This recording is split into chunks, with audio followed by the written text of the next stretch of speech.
te uru whakatakateho ki te tonga. Kia mā kina kina ki uta, kia mā taratara ki tai. E hiake ana te ātākura, he tio, he huka, he hauhu. Let us bring the forces of nature together to lead us in our work and lay the space open for everything we're about to create. Thank you. Good morning, everyone. My name is Ani Zonovel, founder and president of Muslims for Progressive Values and the founding member of Alliance of Inclusive Muslims. I'm also on the United Nations Interagency Faith Advisory Council. That was a welcoming prayer from Elizabeth Kekere of New Zealand. Thank you, from the Maori tradition. Before we get started on this panel, which is titled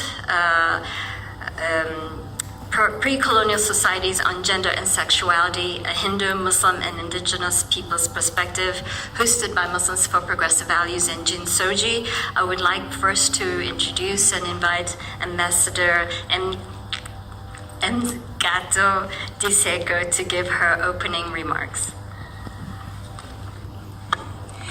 Thank you, Program Director. Good morning, colleagues. Good morning, friends.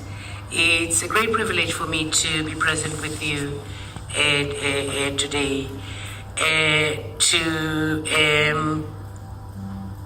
look at pre-colonial societies on gender and sexuality at a time when progress that has been accomplished on the rights of the LGBTIQ is being eroded. We see more hate speech at the highest level and regression, the use of courts to push back, whereas you would expect courts to be the defenders of human rights. And all this is happening in a context where culture and tradition is used to justify all sorts of unacceptable things. So I believe it's important that we go underneath the report of the independent expert to look at what was happening in pre-colonial times. Is there anything that we can draw on, or was it all negative as it were? I do not believe that cultural excuses and arguments to deny LGBTIQ people their rights are tenable. I really don't think so. Just at a face value or prima facie level, I will recall a case that moved me in Devon, in KZN, of a young lesbian woman who was forced to commit suicide because of how the community she lived in treated her.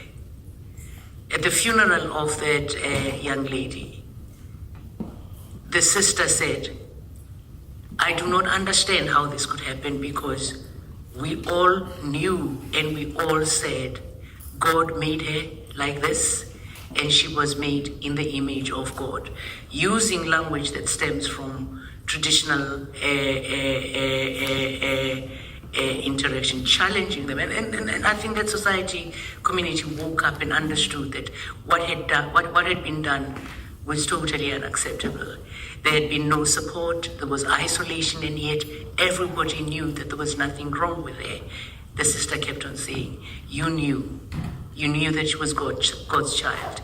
She was made like this. You yourselves kept on saying she was made like this by God, but you said so in a condescending manner, challenging them to traditional leaders, the community, society. I believe that underneath, I think there was a humanity that gave us pre-colonial times the ability to interact non-judgmentally. But then you get the intrusion of colonial times that convolutes everything, and in a self-serving way, it uses tradition. Colonial occupation uses tradition in order to suppress people, distorting cultural norms. In our case,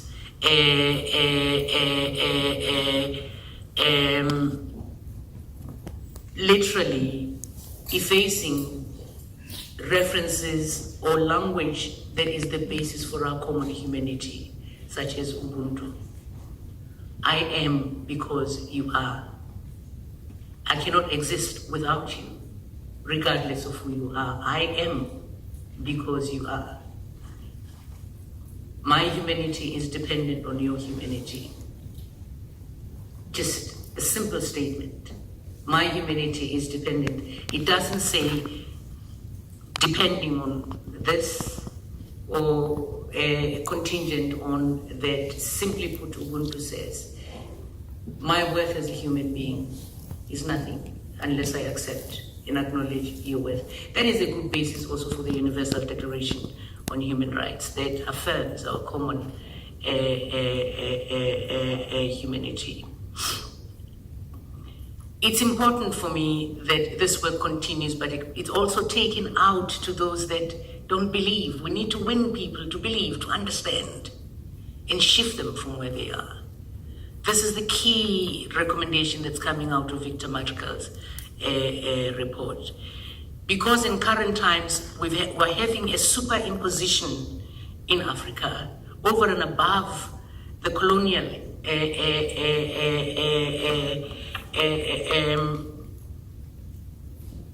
interruptions. We're now having the moral majority, the moral right, in the villages in Africa on a daily basis, interacting with people, women and children, and driving home the fact that God discriminates. There are those that he thinks are worthy of his love or her love, and there are those that should be damned. We can't allow that space to be left unoccupied. We cannot allow it not to be challenged. You know, when you're traveling to the US from South Africa in Johannesburg, the queue to the US is long because 75% of those people are the missionaries who are coming from Uganda, who are coming from Zimbabwe, who are coming from Malawi, who are coming from the Southern African countries. And I don't know what we will find when we look into pre-colonial societies. I'm just using what I know, which is not well informed, but I suspect that there is no tenable basis that justify the kind of legislation that was put in place by the British and the French that has left us with the kind of situation that we have. And if there is, I think we have an opportunity to address that on the basis of what we know from science and the advancement of humanity in terms of human rights, the advancement of society in terms of human rights. So it's a great honor for me to be here and a privilege. I'm here to listen mainly, to be educated, to know, so that my argument and our work can be strengthened in terms of what we do. So that with our colleagues who say, no, it's always been like this in culture, that and that and that, we can say, no, it wasn't like this. It really wasn't like this. That we challenge the interpretation of the Bible because it was on the basis of the interpretation of the Bible that the oppression of Africans in South Africa was justified through Christian national education, so that we can challenge all of that. But as we do so, strive also, however difficult it is going to be, to find spaces in which we engage with those that need to be informed to shift policy. And I think the challenge for me is at the grassroots level. How do we enter that space? Who interact at the power that they have in communities by virtue of interacting on a daily basis, administering to the needs of the people, is just incredible. It is just incredible. And then the space of the provision of social services, when the poor have no alternative for their needs to be met, there is a price to be paid when those needs are met by demagogues and people who propagate hatred. Thank you. I was being reminded that my time is up.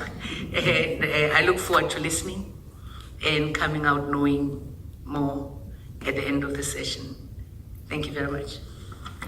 Thank you very much, Madam Ambassador. We appreciate you staying and wanting to learn from us. We look forward to partnering with you on other events as well. Again, my name is Annie Zonneveld. Muslims for Progressive Values, or MPV, is a faith-inspired human rights organization, and we often use sacred texts to affirm human rights. We are often challenged by more traditional and conservative Muslims of the positions we take, mostly accusing us of propagating a quote-unquote Western agenda. My response is usually very simple. Tell me, did we in Muslim societies criminalize homosexuality before colonization? The answer is no. Didn't we have women leaders, religious teachers, singers, and poets throughout the centuries? Absolutely yes, we did.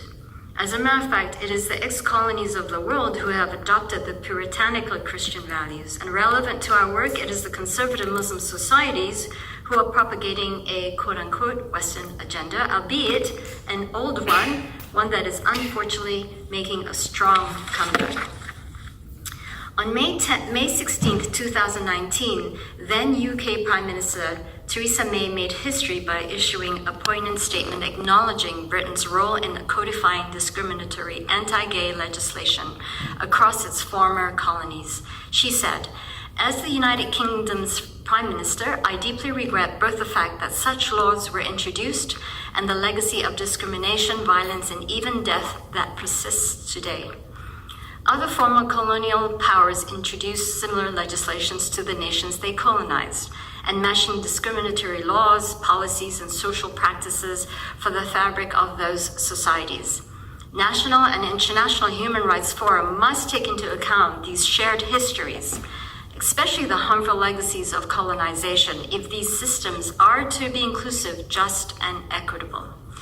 We are happy to share that out of the 53 Commonwealth countries, 38 countries have created a network called the Commonwealth Equality Network, TCEN, established to catalyze the meaningful change needed to end discrimination on the basis of sexual orientation, gender, identity, expression, or sex characteristics. The network is accredited by the Commonwealth. In the human rights and policy circles, oftentimes old traditions is looked down upon as being unjust, backward, and irrelevant. Yes, some are, but not all. With this side event, we hope to emotionally move you toward understanding an old tradition, culture, and even religion that was egalitarian, inclusive, long before the Sustainable Development Goal number 17 became a number. We want you to be more open-minded and to see the wealth and value of some old and good traditions that existed before colonization by Western countries. Use this knowledge that you will gain today toward working across the aisle with member states whom you think are a hindrance to human rights. Remind them of their good traditions. Without further delay, I would like to introduce our first speaker, Dr. Elizabeth Kerekere of Maori, New Zealand. Ngā mihi aroha kia koutou. Firstly, I acknowledge the people of this land, the waters and the mountains. I acknowledge your ancestors and the sacred spaces of your people, all of you who are gathered here today. In particular, I acknowledge Madam Ambassador here and also the Ambassador from New Zealand that I'm really proud to see sitting in the audience and all of the dignitaries here. So, to our topic. Although I went to a Catholic school as a child, I believe in the ancient spirituality of our people as expressed through our wairua. Slide 2, please. Wairua is our connection with all things in the universe. It is about our relationship with our atua, our gods, our deities, higher beings, our ancestors, and the whenua, the land. This manifests for me in different ways. For instance, I have a particular relationship with Mahuika, the goddess of fire. When I was a baby, the bed I was in caught fire, and she created a ring of protection around me. My parents found me gazing at the flames surrounding me. It explains why I can be a little bit fiery and also a little bit dramatic. Primarily though, My wairua means I have a personal relationship with Papatuānuku, our Mother Earth. She fuels my sense of being a woman and led me to getting my moko kauai. This is the physical manifestation of my true identity. It's a traditional sign of the power and the responsibilities and the contributions that our women make to the survival of our people. So yes, this is real, and yes, it hurt very much. But through that pain, I visited the spiritual realm where my ancestors live, and I returned as a new person with new responsibilities. Which brings me to my connection with our ancestors. I was raised to communicate with them through dreams and to seek their advice. They send me guidance and clarity. But again, I'm responsible to them. I'm accountable to them. I depend on them to know I am on the right path. Another way that my wairua expresses itself is through my identity as takatapui. Takatapui is a traditional Māori term we've adopted to embrace all Māori with diverse genders, sexualities and sex characteristics, including whakawahine, tangata iratane, lesbian, gay, bisexual, trans, intersex and queer, I say whānau, our family. Takatapui identity emphasises Māori cultural and spiritual identity as equal to, if not more important than, those diverse genders, sexualities and sex characteristics. My wairua enables me to centre Māori culture and spirituality, to reframe how we consider gender and sexuality in our society. I believe that our conviction of who we are comes from that wairua, because it is about our place in the universe. Where do we fit and where do we connect? So most people are aware of their gender and sexuality from a very young age. For many of our extended rainbow family, this image here is from Ilga, Oceania, I think 2016, that was held in Wellington, New Zealand. For many of our extended family, their sense of themselves does not match the sex they were assigned at birth. From a young age, they are taught that they are wrong, that their wairua, trying to express itself, is wrong. Whakawahine means the essence of being a woman, and tangata iratane, the spirit of a man. So these are terms for those who are born with the wairua, or the spirituality of a gender different to the ones they were assigned at birth. One of my ancestors inspired me to realise that actually whakawahine, tangata iratane, trans, intersex and non-binary people are all modern day forms of tipua, spiritual beings who could change gender and form. They are magical and an integral and absolute important part of our family. And it is that wairua that gives them the capacity and drive for fluidity and change. The colonial and missionary forces could not accept any form of gender fluidity and sought to punish and hide any evidence of that. This has led to centuries of discrimination and violence against anyone who dared to challenge the strict binary of dominant male and submissive female that they brought to our shores. When we question someone's gender or sexual identity, we trample on their wairua. We remove their dignity and ancestral knowing of who they are. When we reduce any person to their genitals, we trample on their wairua. We fail to see them as the complex and magical beings that they are, because we are not gods. We do not have that right. There are many ways we can support our whakawahine, tangata iratane, trans, intersex and non-binary people, whānau. And in my country, some of the things we are advocating for is, of course, providing access to gender-affirming surgery and support stopping gender normalising surgery on infants who are born intersex, finding practical ways to address the violence so many face in our society. It means passing the Births, Deaths, Marriages and Relationships Registration Bill, which has been held up in our New Zealand Parliament at the moment, so that all of our family can identify who they are according to their own wairua. Next slide. So Maori. Maori is your life spark. It's that inherent, that essential quality that is yours alone. Unlike wairua, it exists beyond death. It encompasses your special skills, talents, superpowers, how you present and express yourself in the world. And it is your Maori that wants to put a name on who you are and how you feel. It is your Maori that looks for recognition, that you are seen and you are valued. It is your Maori that is appeased when you see yourself reflected in the world. So when I look at how colonisation has impacted on the spirituality and culture of Māori people, was the silencing of children and young people. Instead of being able to run free, children were meant to be seen and not heard. That had a direct impact on their mauri, their ability to be heard, to be valued for who they are. Because when that mauri is not nurtured, that life spark starts to dim, and sometimes it will flare out. And so we see that in our country because we have the highest rates of teen suicide in the developed world. It is shameful. Within those statistics of self-harm and suicide, the highest numbers are people who are Māori and people who are LGBTIQ. Stay back. Last one. Last section. Part of the harm that rainbow people of all ages suffer is a colonial attack on what was considered sacred. Our word for defining this was tapu, those things that are prohibited, restricted, set aside under the auspices of our God. And so restrictions were placed to control how people behave towards each other. The systemic breakdown of Māori culture and spirituality through colonisation has meant that there's no longer fear for breaching tapu, no concern for spiritual repercussions. The sacredness and therefore the safety is gone. So tapu may have been breached, so we have to create ways to create healing and restoration of self. Without that support, there's the increased likelihood, and we know, from the harmful use of alcohol and drugs, unwanted sex and rape, intimate partner and sexual violence. So again, supporting our young people, ensuring strengthening the provisions for rainbow people and the suicide prevention strategy in our country, recently launched by our government, are supporting youth-led initiatives and organisations who are leading the way.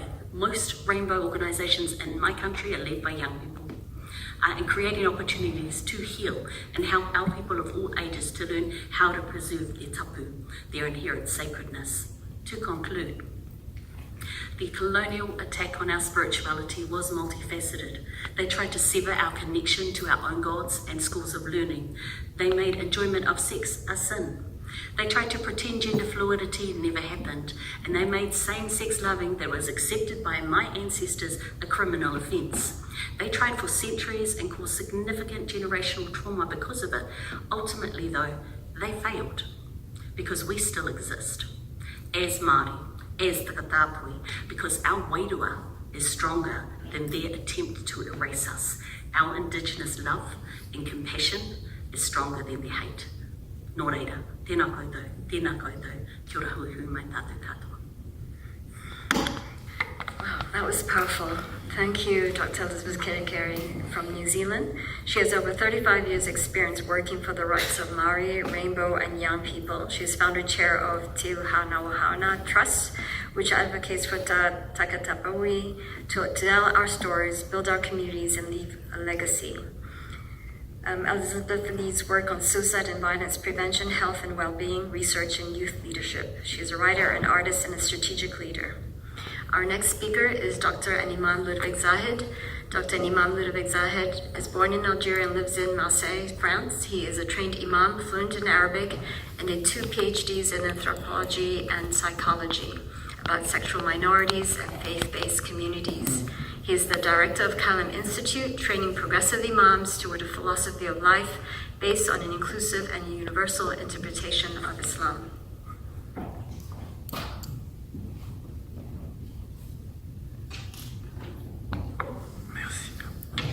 Assalamu alaikum, peace be upon you everyone. Thank you to be here. Thank you Madame l'Ambassadeur. Thank you MPV and Jin. So I'm going to try to give you basic food for thoughts about Islam, gender, sexuality, pre-colonial identities. Then second point, concrete example, women's sexuality, homosexuality, trans identity. How did they deal with that before colonization? And the last point about bullet points to keep in mind. Okay, according to scholars in the matter, progressive and inclusive currents are emerging nowadays, not excluding anyone, including everyone in our communities throughout the world. So it's a movement sociologically because it's more or less everywhere, and it's consistent. It's not appearing and then a few years later no one is taking the lead anymore. Second point, we have to make a difference between those terminologies that we see used when we talk about radical dehumanization, infrahumanization of minorities in Islam. Wahhabism, Salafism, Takfirism is something that is, Takfir is a movement that appeared early in Islam and has been condemned by mainstream Muslims, and it consists of excluding and sometimes killing those who do not agree with you on this or that theological point. So that is not Islam, and that has been condemned by Muslims from the very beginning of Islam. Another distinction we have to make is between the first paragraph, Islam with a capital I, which refers, especially in French academic publications, to the civilization. And like any civilization, Islam could, in times of crisis, produce tensions, fascism, totalitarianism, and so on. This is not Islam per se, but yeah, it is also Islam.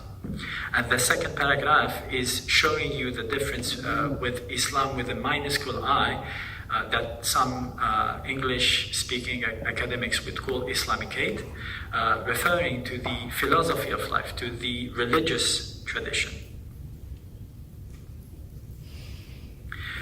Three terminologies that we have to keep in mind also to understand those problematics is the difference between Sharia and fiqh. Sharia is by no means an Islamic law. Sharia, any Arabic speaker would know that Sharia is an avenue, a path towards God, illumination, paradise, name it. But it's not a law, it's not a dogma, it's not an ethical system.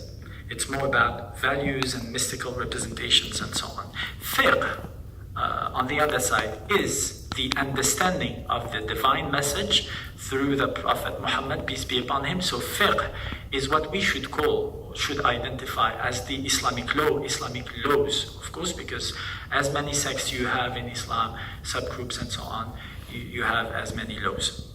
Culture, sociologically, is defined as the product of inter-individual interactions.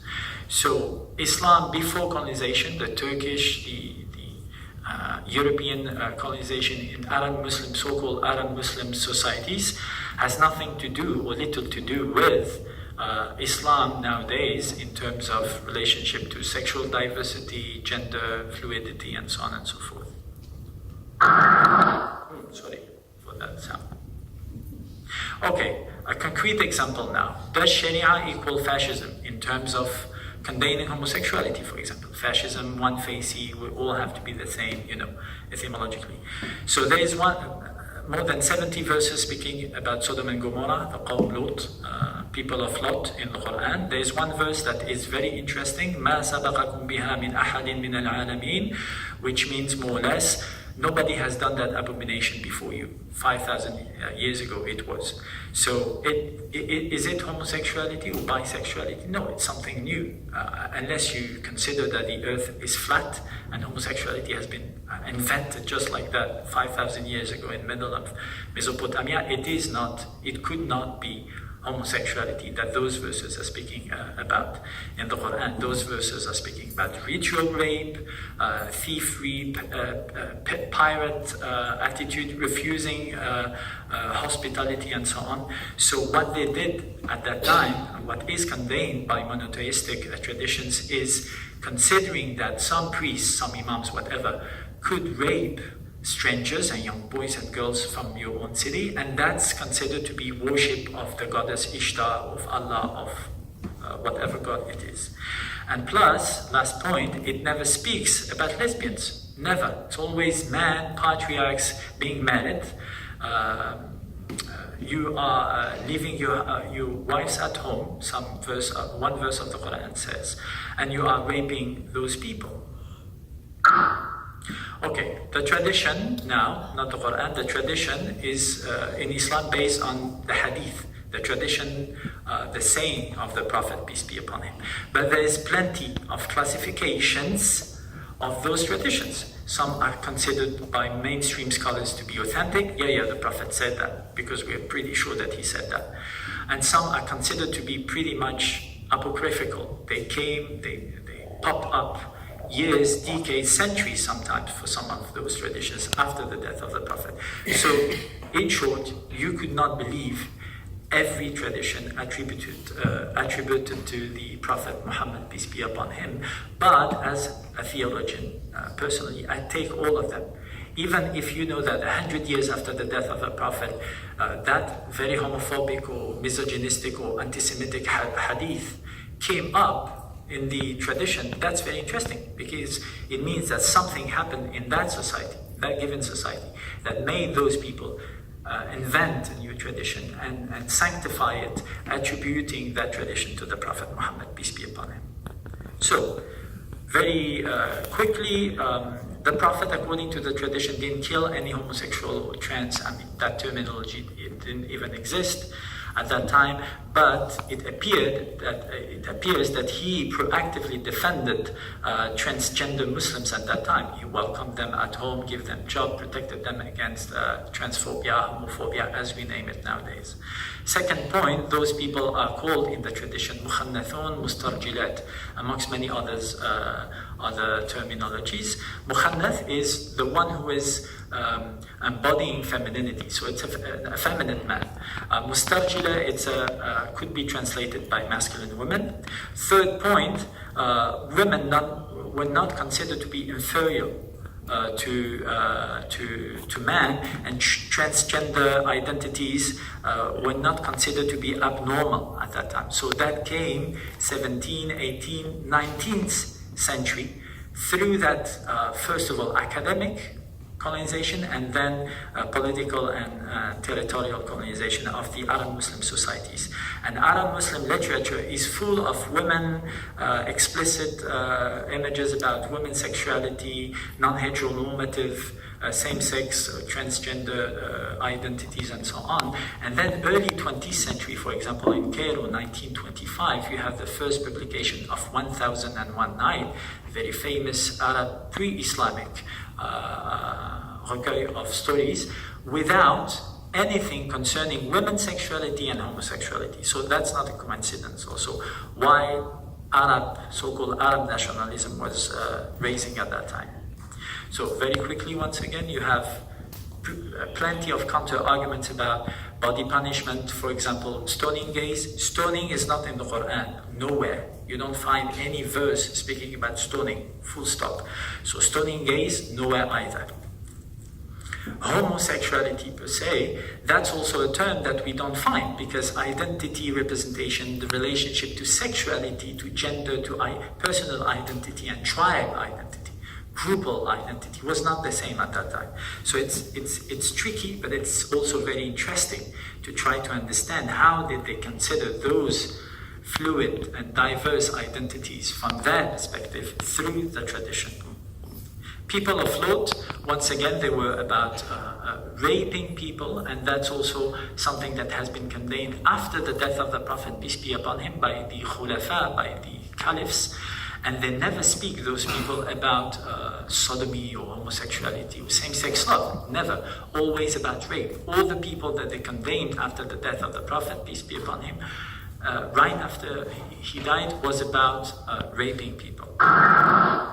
So, to finish, a few bibliographical references. The first one, I like it very much because it gives you a lot of stories about non-heteronormative identities before colonization. All those terminologies and so on, you find that in that book, and it's not accusing anyone.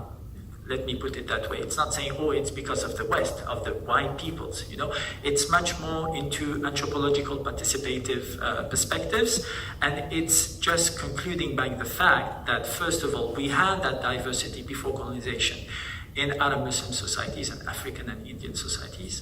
And we have to get back to those roots in order to understand how to move forward.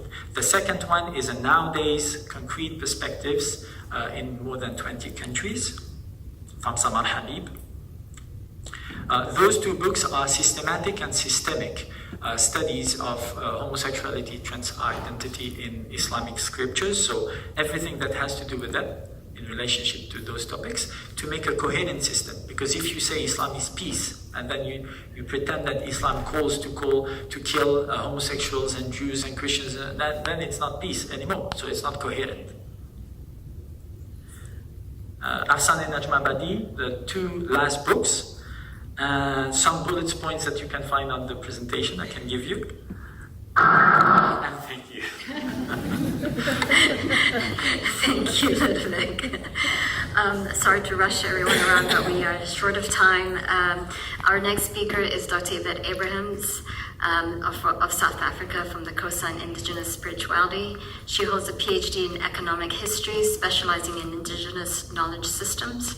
After many years in the climate change movement, she now runs an organic farm and a soap-making business. Her heroes are Wangari Maatai and Vandana Shiva. Gangans, thank you. Great sis, I greet you. All protocol observed. The Khoisan consider themselves the world's oldest people, and that would make our religion the world's oldest religion. So, compressing some 50,000 years into 10 minutes. I shall very briefly sketch, or less, I shall very briefly sketch our pre-colonial religious ideas and the impact of colonialism. And starting with our image of God, we thought of God as immanent, God as somebody inside all of us, but also transcendent. God is in everything. And that is why our greeting is very similar to Namaste. God says, I see you, I greet the divine in you, you greet the divine in me. Now you must understand a religion like that does not have a concept of sin. If God is in everything and everywhere, then there is no place outside God. Or so we didn't actually, with when colonialism first came, have an idea of sin or of evil. We now 500 years later have had amply demonstrated to us that yes, sin exists and evil is real. We still struggle with the notion that it could be inborn. So what colonial religions asked of us, particularly in relation to LGBTIQ, firstly the notion that you could be born sinful. Now, firstly, we're still grappling with sin. Now, the notion that it can be innate, it can be in the place where God is, was very hard for us to accept. And then the notion that you could be born with it, that you could be born in some way wrong, made absolutely no sense, because now what this religion is asking of us is to reject our own children, who are made in the image of God. So I guess what I'm asking you to understand is it's not as simple as just opposing a pre-colonial notion of, say, homosexuality or intersex to a colonial one. It's saying that our very concept of the divine, our very concept of the proper relationship within an ecosystem was being challenged. And what we were being asked to do was to turn our backs on beliefs that were so ancient and so inherent in our way of life that there's no other way to describe it but as a huge shock, an incredible trauma. So it's not so simple to say, we could keep the rest of our pre-colonial culture, just that we accepted queer people. It was that our very pre-colonial culture was so diverse and so accepting that the notion of queerness, in fact, didn't exist. We didn't think of gender as a binary because we were people very closely related to nature and located in nature. Our art form was rock art. Our very arts and culture were rooted in natural formations. And of course, as we've heard recently in South Africa with the Caster Semenya debacle and the court challenge to the IAAF, we are backed in this by science. Biologically, there is no such thing as a binary. And we're very pleased to see that our own local scientists stood up and said science shall not be misused in the cause of patriarchy. Being, of course, South Africa was our own particular history. We said this since the 1950s about racism. We said scientific racism is an abuse both of science and of human rights, because to attempt to draw a line where nature does not draw one is abusing the very concept of knowledge. And so we're happy to see that in 2019, at least, our science are beginning to see the same when it comes to gender. There is no line in nature when it comes to gender. You get species that have one gender, you get species that have two genders, you have species that get three gender, the third gender being understood sort of in a very oral history narrative tradition as that gender which is neither of the extremes.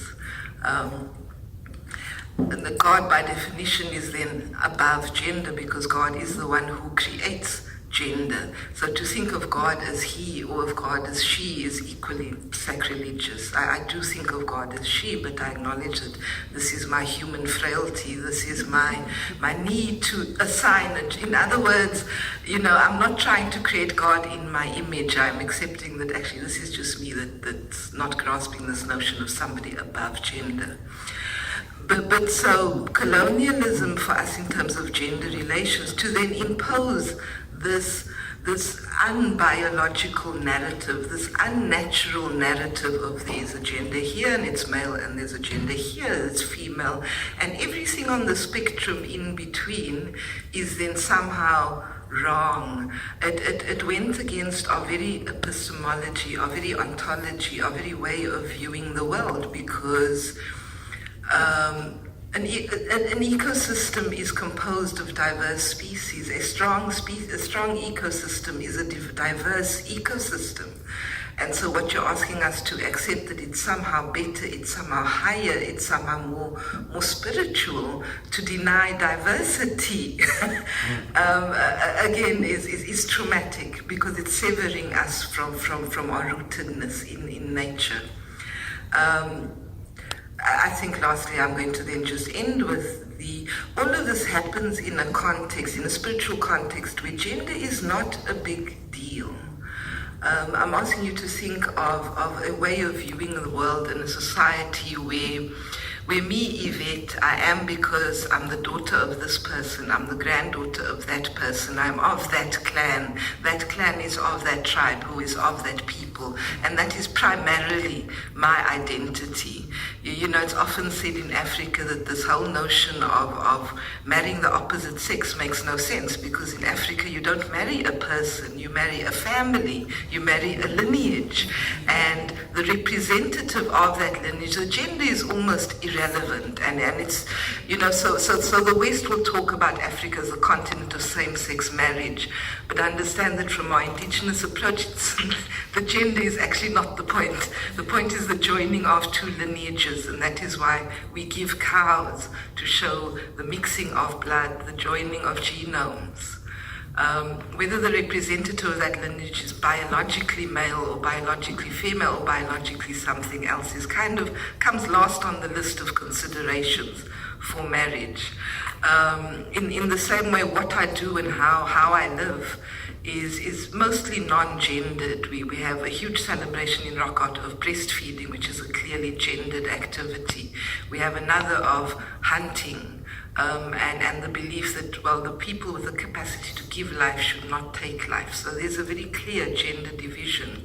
But the body of the people that choose to hunt or the people that choose to parent is really not that important. And so you find most of our representations are not gendered, because the thing that we are doing at that point is not gendered. We are telling stories, we are dancing, we are worshipping. Those are not gendered activities. And so I would easily spend, as a traditional Khoisan, 80% of my life not being a woman or a man or anything but a human being. So I shall leave you to ponder on that. Thank you very much. Amen to that. Our next speaker is Manisha. She's from Nepal, a transgender activist working with Blue Diamond Society. She is one of the founder member of Asia Pacific Transgender Network and a former co-chair of ILGA Asia. Manisha works on sensitization of activities with religious leaders of Nepal to advance LGBTI rights there. On 21st December 2007, the Supreme Court of Nepal issued a landmark verdict directing the government to enact laws enabling equal rights to LGBT persons and citizens. Manusha was involved in the court pleadings on this case on behalf of LGBT people before the Supreme Court. Manisha.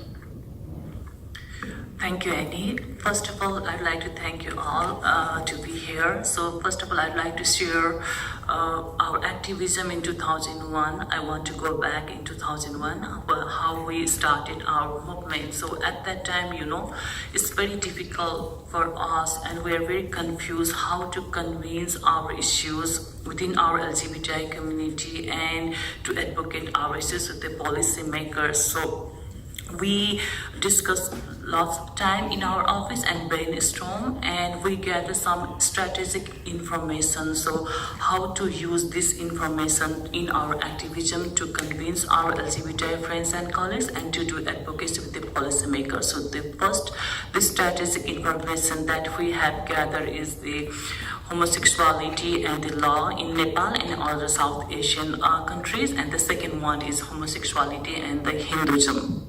The first one, the homosexuality and the law. When we, did the informal study in Nepal, that we gathered the information that Nepal never been colonized and we do not have any criminalization laws against homosexuality in Nepal. And we found that there are several, the criminalization laws and practices in the other South Asian countries like India, Bangladesh, Pakistan, and that law is called Section 377. The reason behind of that, Section 377 is the British colonial laws against the homosexuality. So when we gathered that information that Nepal never been colonized and we don't have that criminalization laws, then we use that strategic information in our activism. So we told to our friends, colleagues to join in our movement and to support our movement because, we told them that being a gay, being a lesbian, being a trans is not a criminal act in Nepal. So why not use support in our activism? Why not use support in our, cause of LGBTI issues? So it's very important for us to sharing this information to our LGBTI colleagues and to do the advocacy with the policymakers. So taking this opportunity, we filed the petition in the Supreme Court, Buddha Society, Mitini Nepal, and other LGBTI organizations. We filed the petition in the Supreme Court demanding the equal rights for the LGBTI people. And as Annie mentioned that in 21st December, the Supreme Court gave the landmark verdict to give the equal right for the LGBTI people. And in 2015, the Constitution of Nepal addressed the LGBTI issues in Article 12, right to citizenship, in Article 15, right to equality, and Article 42, right to social justice. So if we have the, the Section 377 like in our neighbor country, then it would be very difficult for us to do, and we need to put more effort in our activism. And recently, Nepal voted for the renewal mandate of independent expert on the SOGI. So these are the enabling environment for us, for activists, for the LGBTI people to convince our movement. It is also enabling environment for the judges, enabling environment for the policymakers to form the policy and to give the landmark verdict through the Supreme Court. So this strategic information, when we gather in the beginning of our activism, is very useful to convince the people. And in other hand, we gather the information on the homosexuality and Hinduism. A number of Hindu mythic stories have portrayed the homosexual and gender diverse experience as natural and joyful. And there are several Hindu temples having the carvings in the temples. If you come to the Kathmandu and the different cities of India, especially in the Khajura, you can see the homosexual acts, same-sex relations, and the gender variance in the sculpture in the temple. So these things, gender variance, have been represented within the Hinduism through our rituals, our law books, mythical narratives and commentaries and paintings and the sculpture. And we have the great epic called Mahabharata, where there is several characters who demonstrate the range of sexual and gender identities. None of these characters are discriminated against sexuality and gender identity, and they are very protected and treated with the respect and judged by their abilities and rather than the sexuality. So our Hindu god Lord Shiva is sometimes he is worshipped as a multi-gender, and he have the two spirit body like Ardhanarishwar, Shiva and Parvati, the male and female body in one spirit. So we worship this Lord Shiva as a two spirit goddess sometimes. So these are some examples and the stories that we have gathered, and this is very important for us to do our activism, to share these things to the others, because when we organize the orientation classes for the different groups, they always raise the question about the homosexuality is the Western culture, Western tradition. You bring in Nepal the Western tradition, the LGBT terminology, but we were able to convince them, we are able to tell them that no, this exists in our culture, in our Hinduism, in our religion, in our tradition so many years back. So these two things, the the homosexuality and the Hinduism, and the homosexuality, the law in Nepal and never been colonized, gives the opportunity for us to do the activism in the strategic way to convince the people. And one example, we are doing the Pride event, not in June, but we are doing the Pride, LGBT Pride in August, because in August there is one tradition, one festival called Gai Jatra, where in the Gai Jatra, the people come in the street in the cross dress. So why not we take that opportunity? When we started our movement in 2001, we think about coming out in the street, and we want to use our local context. So why not in the Gai Jatra, the LGBT Pride, not in June but in the August? So that gives our strength and motivate us to use our own country context to do our activism through our religion and through the opportunity in the laws and policy that we never been colonized and we don't have the criminalization laws and practice like Section 377. Thank you. Thank you, Manisha. We have just 2 or 3 minutes left, but before I turn it over to the public for any questions that you may have, I would like to take this opportunity actually to say that we are requesting a call to action for the colonized countries, particularly the Dutch, the French, the UK, Portugal, Spain, to reassess the harms that they have inflicted on many of the colonized countries, and for them to take a more proactive action as far as to undoing it, if there's any influence that they have on their colonized countries that they have impacted. So with that, we have just maybe 2-3 minutes for any questions.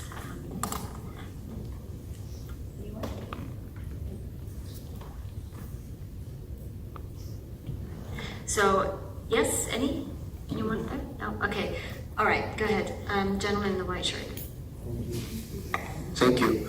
It was wonderful to hear all of your input, but I just want to ask you all, unfortunately, one of the side effects that has emerged in concentrating on the negative effects of sort of post-colonial, or the effects of colonialism rather, is that it has generated two things. One, it has sequestered the issue within a colonial sphere and has been unfortunately used by many individuals in order to avoid any criticism that is coming directly from the countries that we are currently inhabiting.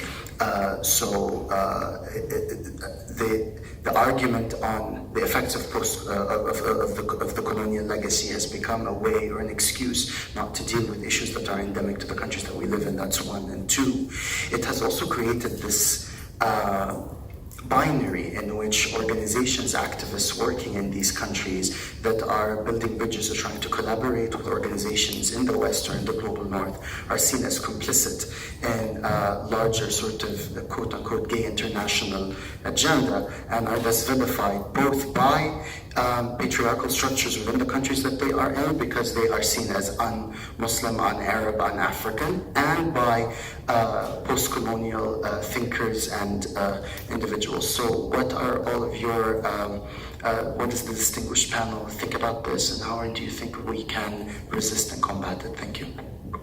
Yes, I do agree, and that's why I recommended, as I said before, references that are not into black and white perspectives, and I will add to that, to what you said, that it also put those people, our people, in a very childish position where we're not even able to free ourselves in 50, 60, 70 years from those laws that has been imposed to us by colonization.